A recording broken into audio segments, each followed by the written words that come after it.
Alright, we are back on Rusty's 454 engine here that we're going to do a little bit of stripping down.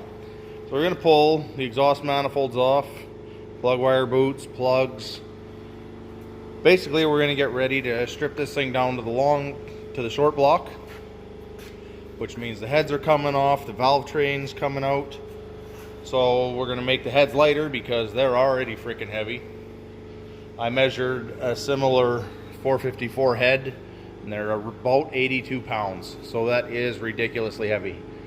In order to do all that, we got to pull all the front accessory drive off, set it off to the side, and I do have another accessory drive. It's off of a small block. I'm gonna see if it'll fit because it looks a lot nicer. If not, then I'll be painting this stuff all up to go back on. So that's what we're going to do, strip it right down to the short block, and we'll go from there. Alright, so we got a whole pile of stuff stripped off of this motor.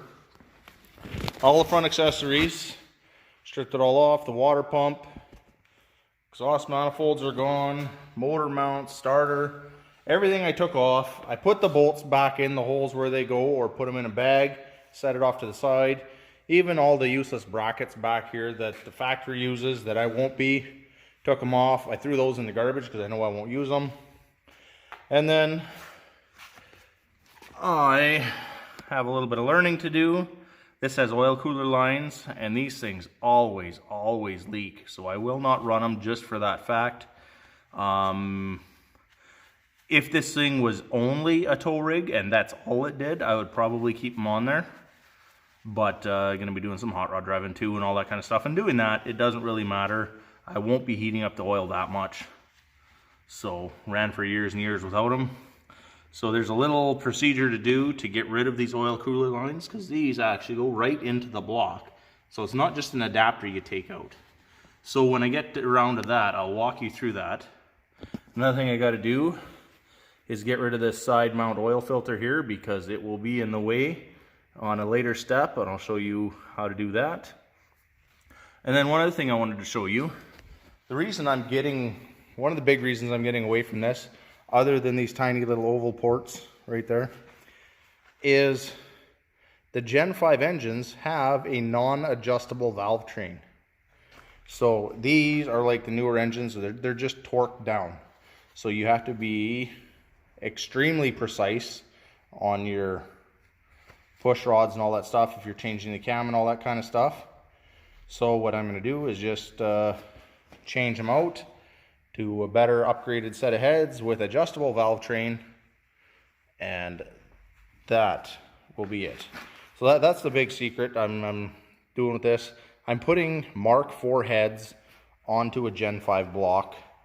I had to do a bunch of research to figure out how it was done, and you just need a specific set of head gaskets, and that's fine.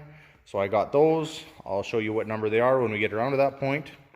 But for now, we're getting to the stage where this thing needs to be heavily degreased. So what I'm going to do is just loosen off all the rocker arm bolts, and that'll close all the valves for me, so that when I'm pressure washing, I won't get water into the cylinder bores and all that kind of stuff.